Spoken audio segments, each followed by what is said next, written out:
Assalamualaikum warahmatullahi wabarakatuh. Selamat siang semuanya, semoga dalam keadaan baik-baik saja ya. Perkenalkan, kami dari kelompok psikoterapi Islam dari mata kuliah yang diampu oleh dosen kita, yaitu Ibu Rianda Utari. Beliau memberikan tugas pada kita untuk menganalisis kasus STAN dan kami sebagai kelompok untuk memberikan pendekatan apa sih yang cocok menurut kami dalam kasus STAN tersebut. Dan kami, alhamdulillah, menggunakan pendekatan Al-Fatihah terapi. Sebelumnya, perkenalkan terlebih dahulu, kami terdiri dari 3 anggota. Yang pertama, ada saya, Egy Nurul Hidayah. Yang kedua, ada Humam Arkan Hutomo. Dan yang ketiga, ada Salsabila Anissa Rianto. Pendekatan yang kami gunakan dan kami rumuskan dari cerita STAN tersebut, kami menggunakan pendekatan Al-Fatihah terapi. Penjelasannya, yuk kita simak selanjutnya. Dalam kasus STAN ini, kami berkelompok merumuskan untuk menggunakan teori Al-Fatihah atau Al-Fatihah terapi, yang mana dirumuskan serta menyesuaikan yang secara kompleks dari cerita STAN dengan beberapa simptom yang muncul seperti kecemasan, rendah diri, hingga rasa tidak berharga yang ia rasakan. Yang mana selaras dengan tujuan adanya terapi Al-Fatihah ini menurut El-Qadi 1985, kurangnya pengenalan terhadap Tuhan sebagai the ultimate source, atau yang memberikan petunjuk, keringanan, perlindungan, dukungan, dan keberlangsungan hidup, yang dapat membuat manusia rentan mengalami kecemasan, depresi, dan gangguan psikologis lainnya. Maka, bukan semata-mata kami menggunakan teknik Al-Fatihah ini tanpa alasan, tapi bahwasanya pada salah satu kutipan terakhir di paragraf ke-7 sebelum penutup cerita autobiografi STAN ini, beliau mengatakan bahwa tidak ada pembicaraan agama di rumah saya. Yang mana dilihat juga dari background STAN ini adalah seseorang yang berintelijensi tinggi serta berpendidikan dan bahkan seorang ahli juga di bidang psikologi. Namun mengapa mempunyai perasaan seperti demikian?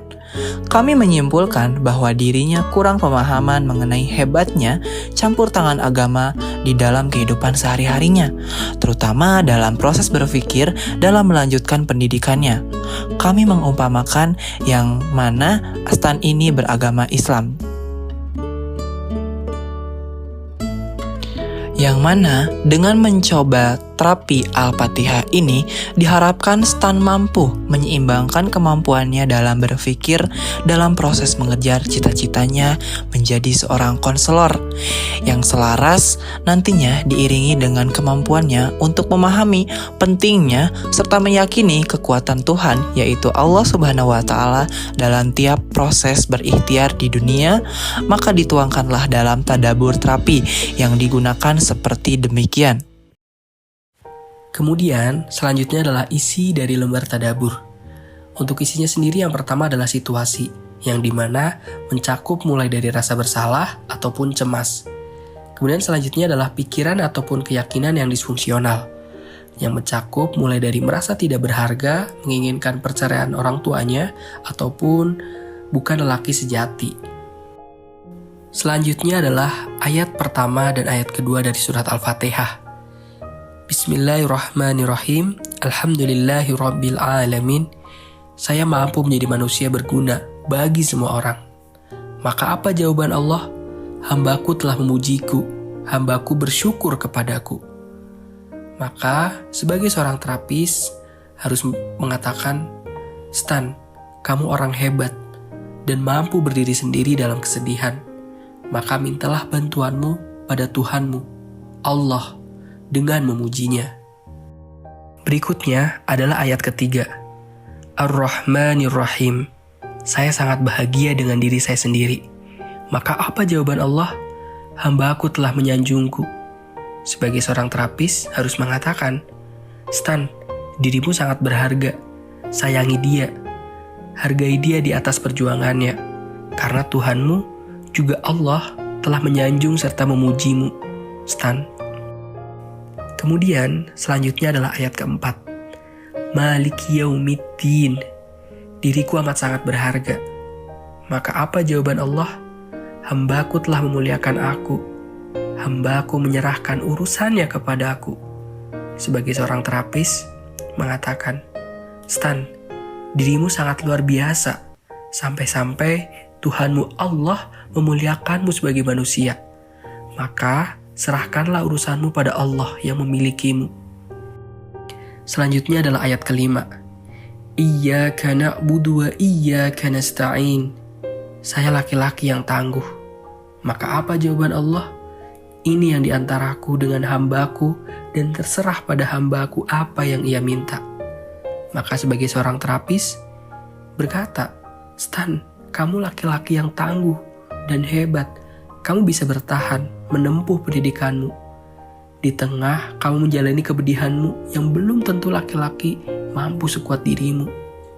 Dan di sanalah Allah membantumu dengan kamu meminta bantuannya sebanyak apapun.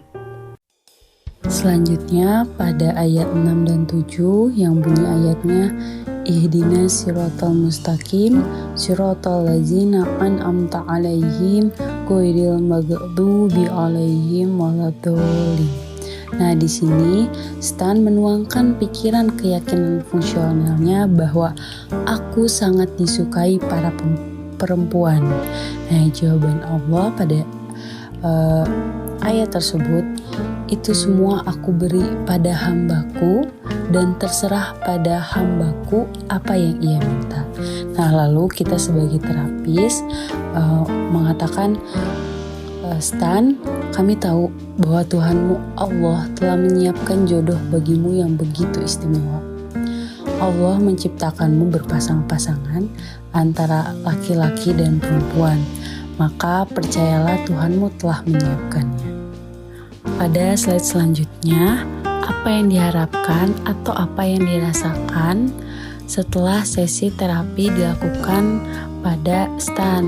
Nah, yang diharapkan itu adanya muncul perasaan yang timbul pada diri Stan sendiri, yaitu seperti memberikan sedikit keringanan serta meningkatkan harapan yang besar dalam perjalanan kehidupan Stan untuk kedepannya nanti. Lalu menghilangkan kecemasannya, kekhawatirannya, serta rasa ketidakberdayaan pada diri Stan gitu. Nah, dengan menggunakan terapi Al-Fatihah ini, Stan yakin bahwa ternyata Allah yang menentukan berharga atau tidaknya diri dia, bahwasannya setiap manusia adalah makhluk yang paling sempurna, termasuk Stan sendiri gitu.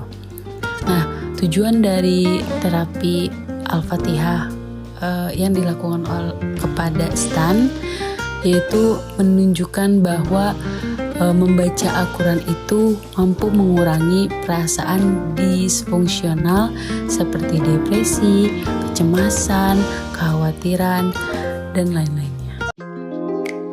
Halo, buat kalian yang sudah menyempatkan waktunya untuk melihat video ini, terima kasih banyak. Mohon maaf jika masih banyak kekurangan dari kami, karena kesempurnaan hanya milik Allah. Akhirul kalam, wassalamualaikum warahmatullahi wabarakatuh.